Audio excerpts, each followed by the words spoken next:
कोना राखै छौ भतार कोना राखै छौ भतार हमरा कहाँ ना गैया कोना राखै छौ भतार ससुरा तू चल गेलही ससुरा तू चल गेलही भूल को हमर प्यार हमरा कहाँ न गैया हमरा कहाँ न गैया त कोना राखै छौ भतार हमरा कहाँ न गैया त कोना राखै छौ भतार ससुरा तू चल गेलही ससुरा तू चल गेलही भूल को हमर प्यार हमरा कहाँ न गैया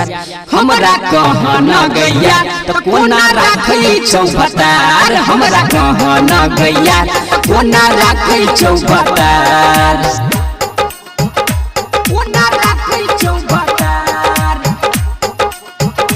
कोना राखै छौ भतार डीजे क्रांति हमरा कहाँ ना गैया कोना राखै छौ भतार दिन भर हमारे संग में रही बीजी अब किया दोसर के भेलही तू निजी हे गई दिन भर हमारे संग में रही बीजी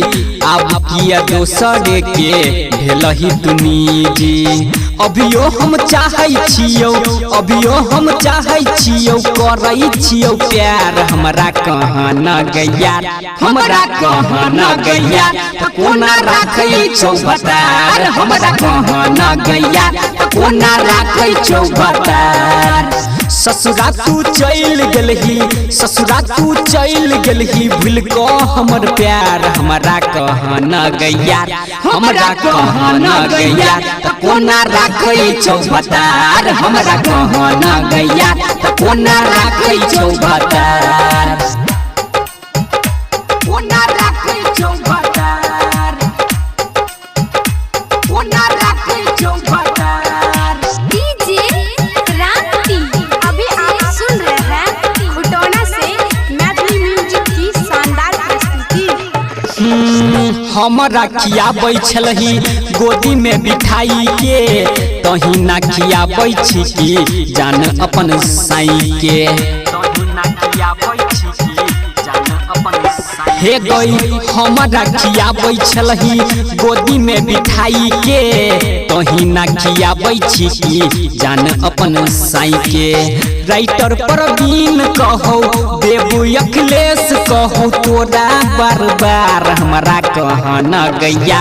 हमरा कहाँ न गैया त कोना राखै छौ भतार हमरा कहाँ न गैया त कोना राखै छौ भतार